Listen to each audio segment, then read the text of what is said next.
These are your solutions to your geometry review.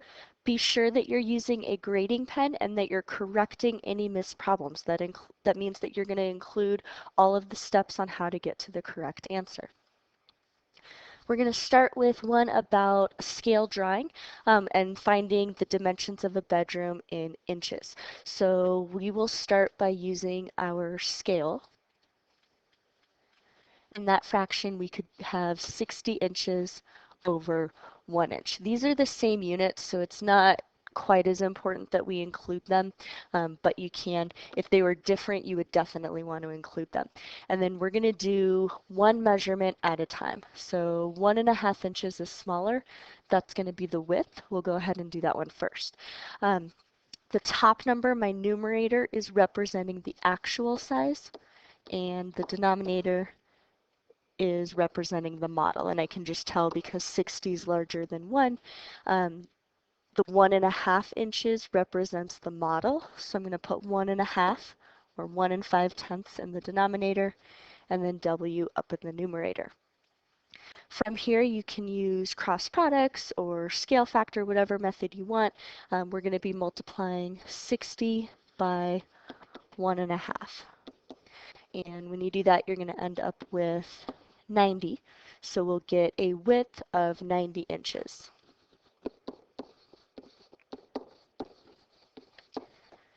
And then to get our other measurement, use green for that, 2 3/4 of an inch. We're going to do the exact same thing, except instead of using width, I'll use length. And I'll set up 2 7/5. So to get that measurement, I'm going to multiply 2.75 by 60. And that's going to come out to 165 inches. So I have my two measurements, length and width. In part B, we're going to convert both of those into feet, and to do that we can just divide by 12. You can set up a proportion and do 12 inches over 1 foot and then convert each of those. So you could do that, but ultimately you are just dividing each by 12.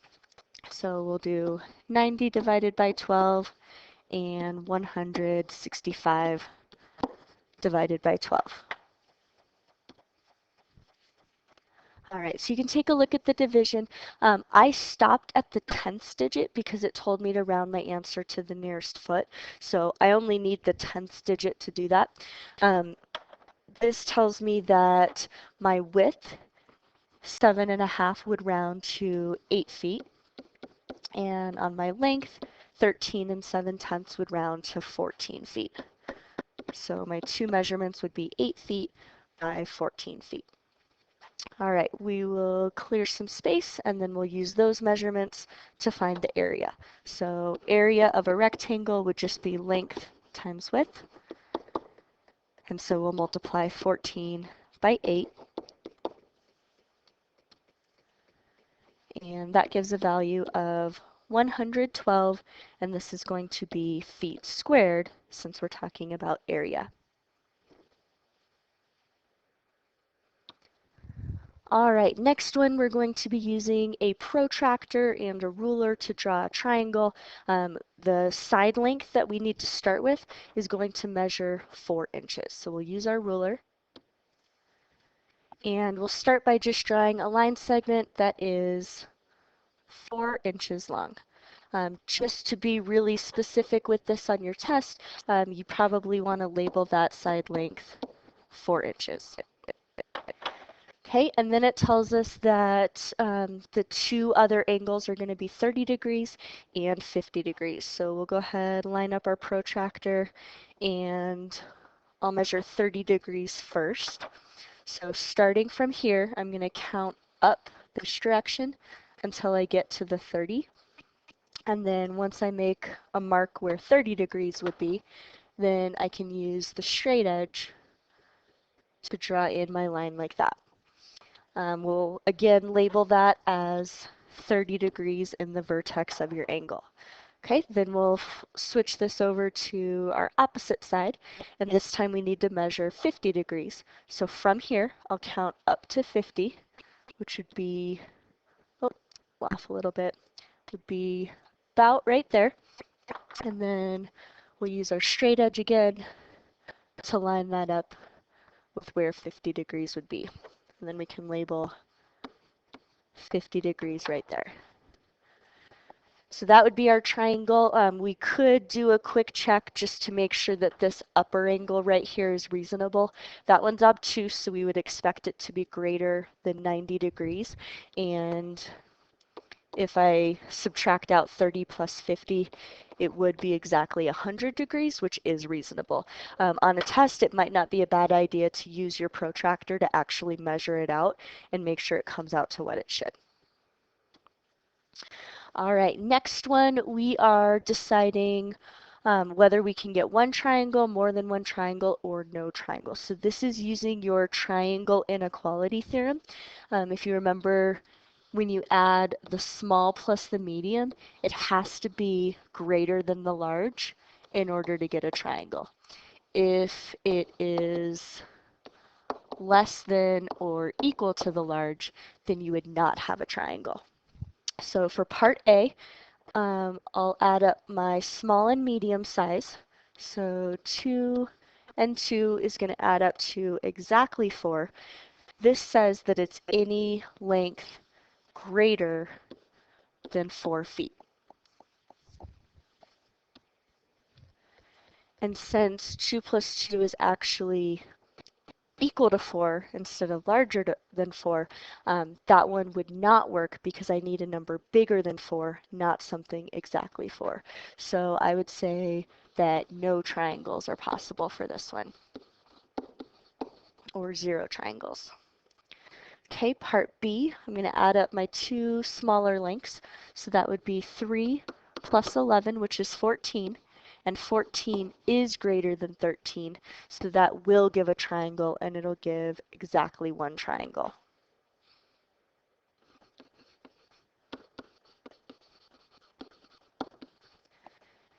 And third of all, side lengths of 5, 6, and 9. 5 plus 6 is 11. And 11 is greater than 9, so that would also have one triangle possible. If you're curious how you could end up with more than one triangle, it would be kind of along these same lines right here of if it gave you a range of what the lengths would be. So for example, if this had said any number less than 9, then I would have multiple triangles because I could have 9 inches or 8 inches or 7 inches or any of those numbers that would fall in between. Okay, number 4, we're going to look at circles. We have a fountain with a diameter of 8, and we're going to find the area. So as always, we're going to do our 4 steps. So pi times radius squared, I would do 3.14 multiplied by 4 squared. It gave me the diameter, and I want the radius. So radius is 4. So we're going to go ahead and multiply 3.14 by 16. And that comes out to an area of 50 and 24 hundredths. Units are going to be feet squared. So since we're using 3.14, that's a rounded value of pi, so area is approximately 50 and 24 hundredths square feet. All right, part B. This one has the formula for area of a rectangle. This is an investigation we did in class. It tells us that we're going to substitute in pi times radius in place of length.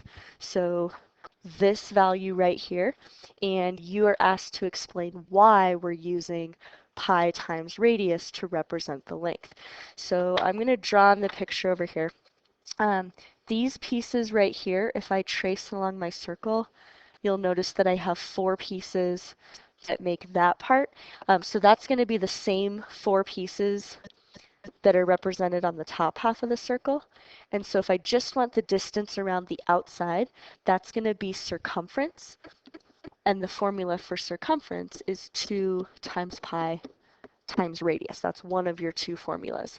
So when we work this out, we only want half of the circumference, not the entire way around. So I'm going to take my circumference formula and divide by 2. And then you'll notice that 2 divided by 2, those can simplify down to 1. So we're left with pi times radius, which is what we're using for the length right here. So our reason behind why the length is pi times radius is using those steps. So we'll go ahead and fill those in using complete sentences and using the formula. And so with my explanation, I put it in words. The length of the rectangle is pi r because it's equal to half the circumference. And then I actually went ahead and showed that half the circumference is equal to 2 pi r divided by 2, which is equal to pi r. And I'm actually going to add circumference divided by 2 up there as well, just so that everything is consistent. All right, next we've got an ice cream cone and we're talking about volume. So we need volume of the cone and volume of the sphere to see what's going to happen if that ice cream melts. Let's start with finding volume of the cone. So I'm just going to write volume of cone like that. That formula is going to be area of the base times height of the cone, all divided by 3. And since we're looking at a cone, that's going to be pi r squared times height, all divided by 3. So we can go ahead and substitute in our values. 3.14 multiplied by radius squared, so that would be 4 squared, times height of the cone, which is 9, all divided by 3. Since you guys are going to be doing this on your test without any calculators, look for things that can simplify. So if I look at 9/3, that part can simplify down to 3, and then you can just work out 3.14 times 16 times 3. And then that just makes it a couple less steps, which might help out in your computations. Okay, when we multiply those values together, you're going to get a volume of 150 and 72 hundredths, and units for that will be centimeters cubed. So we'll fill in volume all the way down. So again, that's for the cone. Now we'll look at volume of the sphere.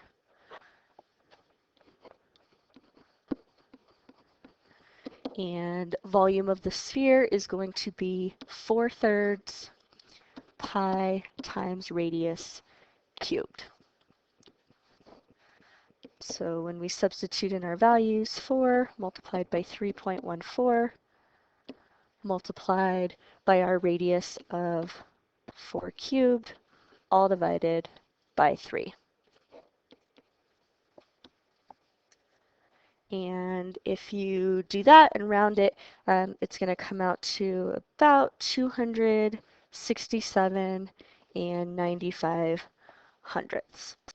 And then again, that's going to be in centimeters cubed. So it says, if the ice cream melts, will the cone overflow? So the cone can hold 150 cubic centimeters, and the volume of the ice cream is well over 200 cubic centimeters. So clearly the cone will overflow by a lot, by about 117 cubic centimeters of ice cream. So I'll fill in the explanation. The cone will overflow. There will be about 117 cubic centimeters of extra ice cream. Okay, this one has to do with volume of cylinders. So we have kids using pails to make mud pies. They used 5 pails of mud, and each pail had a radius of 6 inches and a height of 8 inches. So we're just going to find total volume of mud. So volume of a cylinder is pi multiplied by radius squared multiplied by height of the cylinder, and then whatever we get for that value, we're going to make sure to multiply by 5 since we have 5 total pails. All right, that's step one. Step two, we'll plug in our values. So the radius that we're using would be 6 inches, and the height would be 8 inches, and then whatever we get for that, we're going to multiply by 5. Just to make it so I don't have to multiply by a decimal over and over, I'm going to go ahead and combine those, and then I can just do 3.14 multiplied by 240. And working that out, it's going to become 753 and 6/10. And then units will be inches cubed for volume.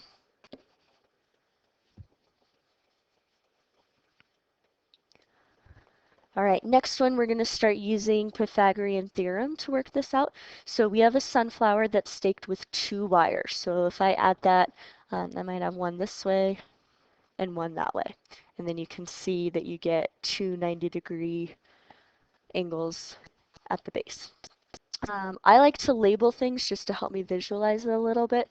So it says each wire is attached to the stem 2 feet above the ground. So this distance would be 2 feet, and it's going to be 1.5 feet from the base. So each of those would be 1.5 feet. Estimate how much wire is needed for 4 total flowers. So that's the length that we're going to need to find.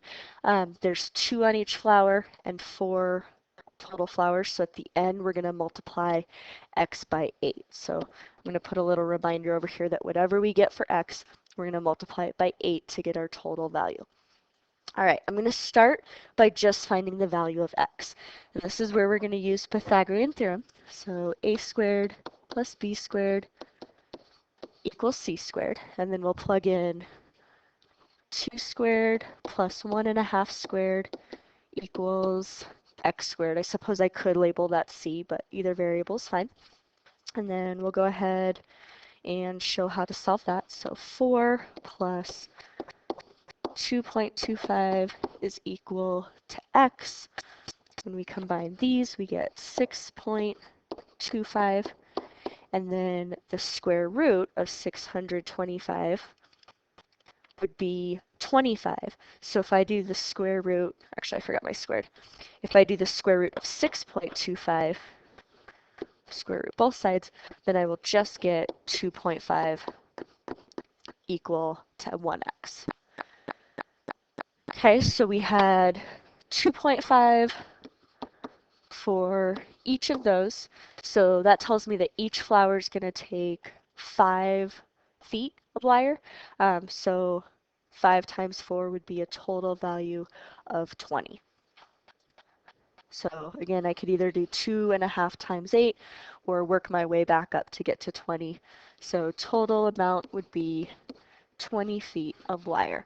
I think the biggest thing on that will just be to make sure that you're including however many wires that it has and however many flowers. So once you get your x value, just make sure you're looking at what it is the question's asking. All right, next, radius of a marble is 1 centimeter. Radius of a silent ball is 4 centimeters. How many times larger are the volumes? This is a really good place to leave your answer in terms of pi. So I'll still start with our formula for a sphere. 4/3 pi r cubed. And we'll start with the yellow marble. So I'll actually label this volume of the marble. Okay, and when we plug in 1, we're going to get 1 cubed, which is 1. So that is just 1. And then we're going to be left with 4 pi divided by 3. That's volume of the marble. Okay, let's do the same thing for the silent ball. Volume of silent ball is also 4/3 pi r cubed. And this time we're using 4 for the radius. So I'll have 4 times pi times 4 cubed, all divided by 3. And then if I work out 4 to the 3rd power, that's going to be 64. So I have 4 times pi divided by 3 times 64. So I do realize that I can go further with this and actually multiply out 4 times 64 and divide by 3, but look for this common factor. Notice how we have 4 pi divided by 3 in both of those. So if I'm just looking for a number to multiply to get from the marble to the silent ball, the only other factor I have is multiplying by 64. So that tells me that the silent ball is 64 times larger than the marble. So again, if you're just trying to figure out how much bigger something is, might be a good idea to leave it in terms of pi. That'll save you a ton of calculations. It'll make your numbers way easier to work with, and it makes the answer pretty obvious, as you can see in this one. All right, next we're going to look at some angle measurements. First thing we need to remember is that supplementary adds up to 180 degrees. So reminder on that, supplementary has an S, complementary has a C. So supplementary is going to add up to 180 degrees, and complementary is going to add to 90 degrees. So a pretty informal way of remembering, but if that helps some of you, then that's good. Okay, so we have two angles that are supplementary. So we're going to start by writing our equation. We're just going to add the two angles and set it equal to 180 degrees. So I'll combine like terms. 2x plus x is 3x. 40 plus 20 is 60. And now I'm left with a two-step equation. So subtract 60 from each side. We get 3x equals 120. So 1x would have to equal 40. And I don't necessarily need degrees yet because there isn't an angle that's 40 degrees. X is just part of the angle measurements that we're going to find in a moment.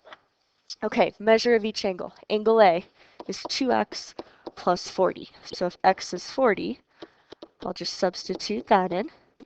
And 80 plus 40 would be 120 degrees. So that represents angle A. Be sure you put degree symbol on that. And angle B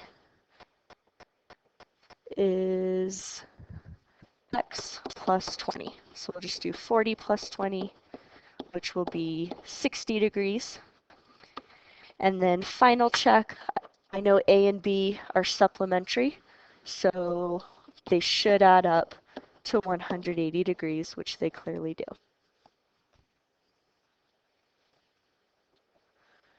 All right, next up, find the measure of an exterior angle x at the base of an isosceles triangle whose vertex angle measures 50. So since this is isosceles, I can label that those two sides are congruent to each other, and that tells me that the two base angles are also congruent.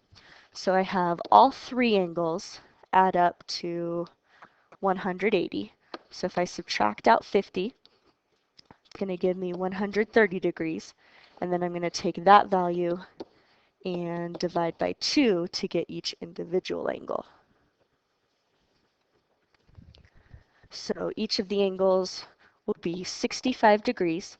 And I like to label things on the diagram just to make it a little bit more clear where everything goes. So now I've got a 65-degree angle that is supplementary to angle x. I can also use my exterior angle theorem that says I can add up those two values and it should give me the measure of angle x. Either way, you'll get the correct answer. So using our exterior angle theorem, just to mix it up, we'll add those two values to get an x value of 115 degrees. And then again, you can also check it. These are supplementary, so 180 minus 65 degrees. If you do that, then you'll also get the same x value of 115 degrees. So either way will work. Use the way that makes the most sense. All right, next one, we have parallel lines with a transversal, and we're going to find measures and use vocab words to describe how. So um, measure of angle 3 is supplementary to our 148. So if I do 180 minus 148, I'm going to get a value of 32 degrees. And then for my explanation, I would say that those two angles are supplementary. All right, so angle 3 is supplementary to 148 degrees. All right, next, angle 6 is going to be this one right here. That one is acute, so we're not going to have the same angle measurement of 148. That one will also be 32 degrees, and we can use the fact that we already found angle 3, and those two angles are alternate interior. So they're on opposite sides of the transversal, that's where alternate comes from, and they are on the interior of your parallel lines, so alternate interior angles. So I can say the measure of angle 6 is 32 degrees because angle 3 is alternate interior to angle 6. Okay, and third one, measure of angle 7. That one is vertical to angle 6, so I could go ahead and use that. I can also say that it's corresponding to angle 3. I'll use that one only because corresponding is one of our newer vocab words. We've been using vertical a lot longer. So 32 degrees, and that's true because angle 7 is corresponding to angle 3. So all of those ended up being congruent. All right, next one, we have a right triangle. It tells us the hypotenuse is 40 inches, and we're going to decide which of these values could work in order for this to be a right triangle. We know that every right triangle is going to have side lengths that follow the Pythagorean theorem. So I'll label A, B, and C as the hypotenuse. All of these are going to have 40 squared. 40 squared is 40 times 40, which would be 1600. So we're trying to figure out which of those side lengths we could square, add together, and have it equal 1600. So it's kind of just guess and check. You just have to go through each option and see which one ends up working out. So we'll start with part A, 18 squared plus 24 squared. So we'll get 324 plus 576, which is 900. Clearly not the same as 1600. So A, we can cross off, that one won't work. And then on the second one, 48 squared is already going to be way bigger than 40 squared. This is what we're using as a reference. So right away we can tell that part B is not going to work because it's going to be way too big.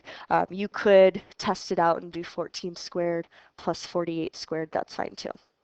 All right, part C, we have 24 squared, which we've already done one like that. So I'll actually label that's part A. Okay, part C, we're going to do 24 squared plus 32 squared.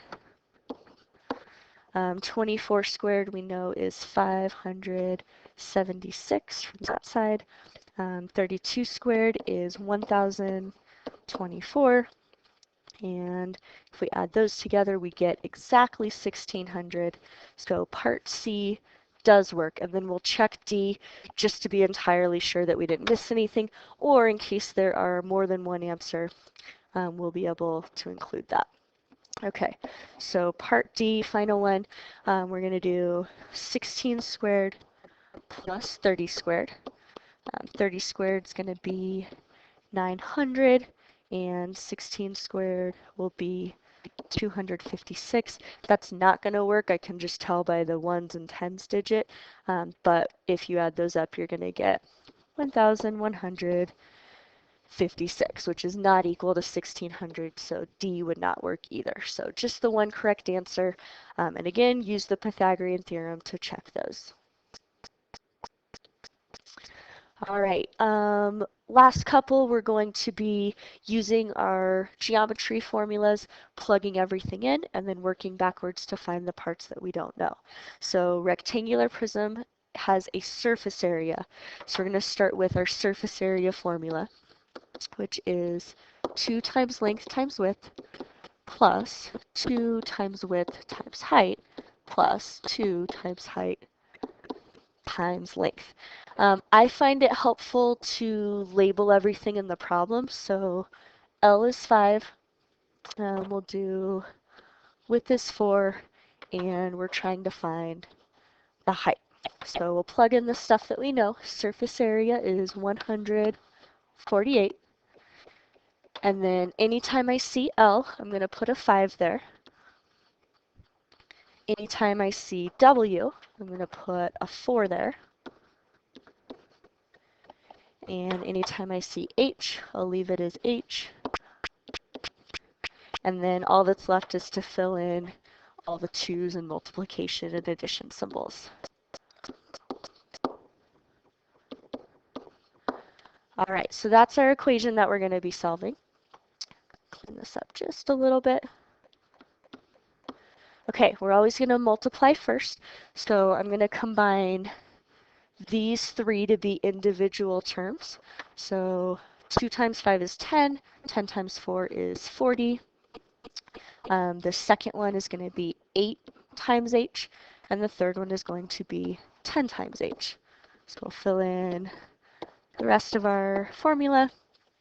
I can go ahead and combine 8h plus 10h to get 18h, and then bring everything else down. And now we have a 2-step equation, so you can subtract 40 from each side.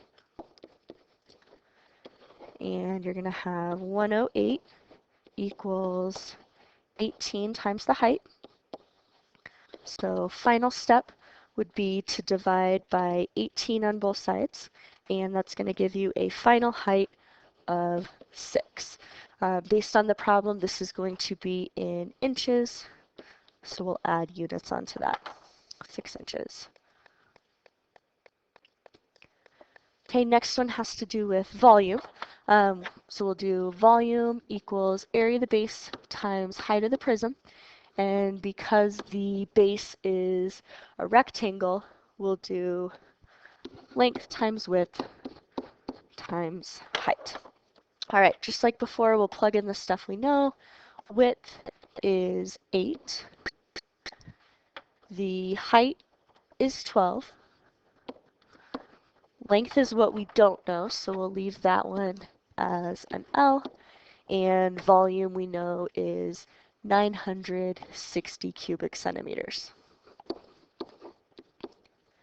Okay, so we can go ahead and multiply 8 times 12 to get length times 96. And then when we divide both sides by 96, you're going to get a length of 10 centimeters.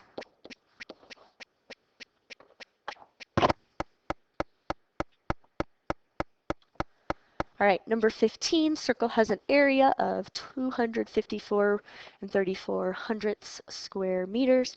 What's the radius? So we'll start with formula for area of a circle and plug in the stuff that we know.